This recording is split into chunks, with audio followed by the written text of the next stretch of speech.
Next, it's my pleasure to introduce you to Martin Wolf, a good friend, and Martin works at Seventh Generation, and he is responsible for ensuring the design of sustainable products at the company. And Seventh Generation, if you don't familiar, is a manufacturer and distributor of ecological household and personal care products. And Martin has helped to educate his coworkers, customers, consumers about the environmental impact of consumer products and the industries that produce them. He has been our advisor at the American Sustainable Business Council for years now because he knows his science, right? And he's got the facts, and those matter. And so he's advocated with us and on behalf of Seventh Generation and the American Sustainable Business Council and Network for years now at the state level, at the local level, at the federal level. And so he is then, just worked on everything from ingredient disclosure, worked on, when we talked about the reform of the Toxic Substance Control Act that Alden also referred to and the like. Martin was a key part of our Companies for Safer Chemicals campaign. So he's just been at this at the level of being able to help Seventh Generation develop its products over to helping to change the policies and the rules so the cleaning products industry can be more sustainable and healthier for all. So Martin, from Vermont, here he is. Thank you. I'm actually from Burlington, but not the one that's close to Fairfield. We're a little bit further east. I'm going to share my screen so you don't have to look at me. And I also want to begin by saying thank you, Alden, for your presentation. I strongly agree with all the points Alden was making about the use of toxic chemicals in consumer products and the need for consumers to be more aware of and avoid these various substances.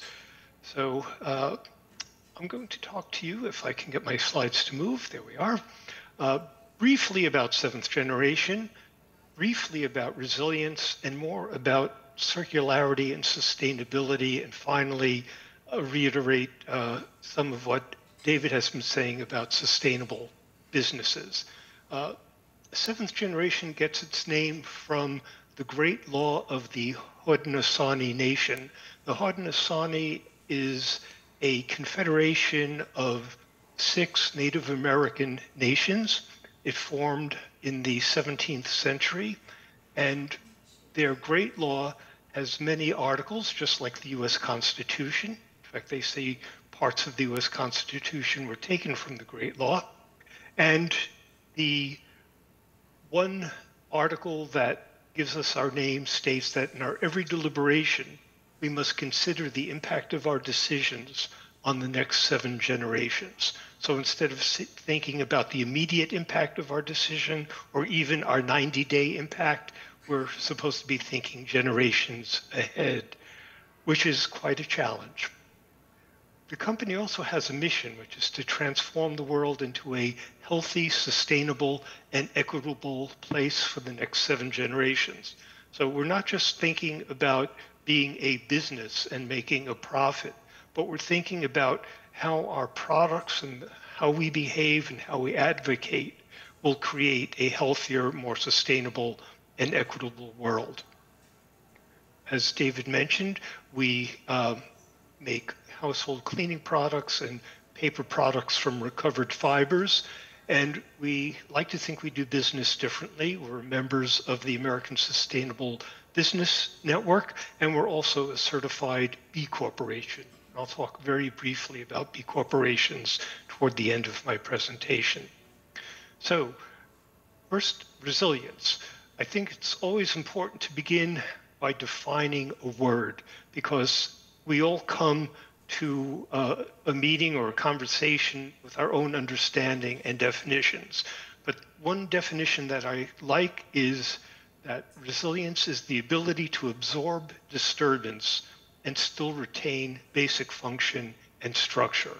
So If you think about a resilient Fairfield, it's the ability to weather a severe storm, an economic crisis, a pandemic, and still be Fairfield, and still have the residents of Fairfield cared for, to have the economy of Fairfield thrive, etc. And when I think about resilience, think not only about a community, but think also of ecosystems, because ecosystems need to be resilient. And how do we know if an ecosystem is resilient? Well, there are some indicators that scientists use. One is the biodiversity within the ecosystem. The more biodiverse, the more an ecosystem can withstand some crisis, be it of climate or be it a microbe of some sort or some other impact. You also have to think about how that ecosystem is connected to other ecosystems. The more connections an ecosystem has, the more ability there is for that system to get resources that it needs. So connectivity is another thing that scientists look for when measuring the health of an ecosystem. The hydrogeology, the availability of fresh water, critical to life. Carbon sequestration, how much vegetation is there, how much carbon is that vegetation pulling out of the air and putting into the soil so that microbes in the soil can thrive and produce nutrients that the vegetation needs. The vegetation, of course, helping sustain mammalian, bird, and other animal life. And finally, if there is human activity on that land, how is that land being utilized, and what resources are being withdrawn from that land? So these are all measures of an ecosystem resilience. And the question is, how do these measurements translate into the resilience of a community? Well, you can consider diversity in terms of the population of a community. The more diverse culturally, more diverse in terms of the skills and knowledge, the more resilient that community can be. Good governance is especially important. The ability to see issues in advance or as they arise, and then bring forth the people with knowledge to develop solutions to or responses to the disruption. Systems thinking. Thinking not just about your immediate environment, but how your environment is connected or how your community is connected to other communities is critically important when thinking about resilience. They say no man is an island, but neither is a community an island. And in fact, islands are often not particularly resilient because they don't have good connectivity. So thinking in terms of not just what is happening in Fairfield, but what is happening throughout Iowa, throughout the nation, and throughout the world is critically important, particularly because we're so interdependent. Think about the disruptions that occurred during the pandemic and the tenuous connectivity we had to some of our suppliers in other countries. And we are now recovered to a significant extent from the pandemic, and companies in particular are building supply chains that have more than one source of whatever commodity it is they need or manufacturing capability they need so that they can be more resilient. And finally, think in terms of sustainability, which is the natural sustainability of your environment, the hydrogeology, your water supplies, carbon sequestration, and also carbon emissions of your community, how the land around Fairfield and within Fairfield is used and whether it is being used in a way that sustains the environment, and what resources are being used and potentially depleted. All these things can be considered when thinking about the resilience of a community like Fairfield. So the last part sustainability is one I want to talk about in a little more detail. So, as with resilience, I like to begin with the definition. And in 1987, the Brundtland Commission, which is the United Nations Commission on Sustainable Development, came up with the definition that sustainability is the practice of meeting today's needs without diminishing the ability of future generations to meet their needs. And I love this definition because it is so elegant, so simple. It doesn't say what our needs are. It says we should be able to meet them. It doesn't say what future needs are. It says that future generations should be able to meet their needs. And that means that the resources we have available to us today to help us meet our needs need to be available to future generations to help them meet their needs. I want to begin with this picture of the International Space Station. You might ask, well, why am I going off into space? And the answer is because every few months, at a cost of tens of millions of dollars, a capsule, a Dragon resupply capsule, is launched to the space station. Why? Why do we spend tens of millions of dollars to send tens of dollars or hundreds of dollars worth of food to the space station? And the answer is because the space station uses resources, or the people on the space station utilize resources faster than the space station can regenerate them. So they need external supplies. Clearly, life on the space station is not sustainable. It needs those resources to be brought to it. This is another object that floats in space. I assume you recognize it. It's called Planet Earth.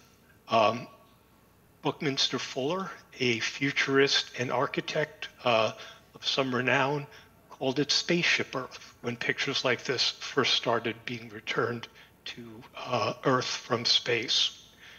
And the question is, when is the next resupply capsule coming to Spaceship Earth? And of course, there's none scheduled that we know of. And what that says is the resources we have on Earth today are the resources that we need to make sure are available to future generations. And in fact, if you think about life on Earth, the resources that are available today were available when the first microbes developed in the Earth's oceans, and when the first amphibians crawled onto land, and when the first dinosaurs roamed the Earth, and then the first mammals. So the resources available on Earth that were available then are the same resources that are available to us today. Nature does this by using cycles. So we have a water cycle, a phosphorus cycle, a sulfur cycle, a carbon cycle. Every element or group of elements that you can think of that life utilizes on Earth is part of the cycle. We learn about these cycles in grade school and middle school and high school, but it's because of these cycles that every generation of life on Earth has been able to sustain itself. And I want to focus on the water cycle for a moment. You all know this. There's evaporation and transpiration of water that goes into the atmosphere. It condenses to form clouds. When there's a cooling or the clouds become saturated, you get rain or snow, depending on the season. You get this precipitation that is then utilized by plants for transpiration, etc. This works really well until something disrupts that cycle. If you cut down large swaths of forest, for example, you reduce transpiration. And this is being observed, for example, in the Amazon, where there's been loss of tree cover and consequently a resultant change in the weather patterns. We're also seeing it with climate change and the release of gigatons of carbon into the atmosphere, resulting in shifting water patterns, in spread of infectious diseases beyond their previously known boundaries, increased harm and fatalities from trauma, from severe storms, etc. So we have to be very careful about disrupting nature's cycles if we hope to continue to prosper and thrive on this earth. So the way seventh generation does this, and I think others can think about this, is to think of Earth cycles and how we can participate in them rather than disrupt them. So seventh generation takes bio-based ingredients, plant oils, plant starches, etc., and converts them into ingredients that go into our products. All the ingredients are made to be biodegradable for two reasons. One, so that they can become nutrients to plants, which then generate starches and oils that can be made back into ingredients, and we can create that cycle. But secondly, because we don't want things to build up in the environment and contaminate that environment. From PCBs and DDT to PFAS today, every time we have made something that does not degrade in the environment, it has come back to bite us with its toxicity. So we need to think about how chemicals, what the chemical fate is in the environment after the material is used. And then we do a similar thing for packaging. We start with bottles that have already been used, post-consumer recycled plastic or paper. We use that to make our bottles or our other packaging, and we make sure that the packaging design is recyclable, so those bottles can be collected and reused, and that cycle can continue. And I congratulate Fairfield on having a recycling system that takes number 1 through 7 plastic. I believe it's managed by Waste Management, but it's great to see that that is available to you. So, talked a little bit about sustainability at a large scale and at seventh generation, but as David was saying when he described the American Sustainable Business Network, business itself has to be designed to be sustainable. We need a system of commerce that's sustainable, because a company may be sustainable, but if the system of commerce it works in is not sustainable, then neither really is that business.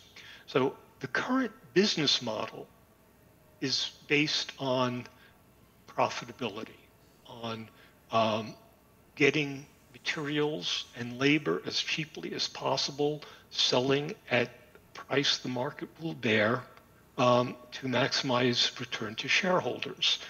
And in fact, this is mandated in some ways by the way companies are incorporated. I took this from the Delaware Articles of Incorporation, which says a director of a corporation shall be liable to the extent provided by applicable law for breach of a director's duty of loyalty to the corporation or its stockholders. Stockholders, only its stockholders. So two things here. One, companies need to be loyal or responsive to more than just their shareholders. And two, if a company's only social responsibility is to increase its profits, then when there is environmental damage, when there is payment of a sub-living wage to workers, then companies have to develop business models that are harmful to those other stakeholders, because it can't maximize everything. In fact, it can only maximize under this design return to shareholders. And that is not sufficient to create a sustainable business. Business needs to be in service of a community. Communities should not be subject to the need for companies, shareholders, to get large profits. So recently there has been the development of what have been called certified B corporations or benefit corporations. And to quote another fairly well-known capitalist, Henry Ford, a business devoted to service will have only one worry about profits, and they will be embarrassingly large.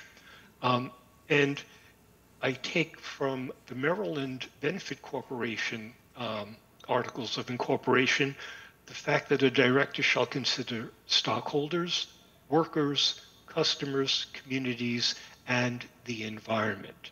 And if a company can optimize its benefit to all of those people, then it truly will be successful and will help create a more resilient community instead of a community that has workers living in poverty and therefore are not resilient, having communities that are polluted and therefore not resilient, and having customers who find products that don't perform and meet their needs. So with that, I thank you. I know there's another speaker, but I look forward to your questions after that.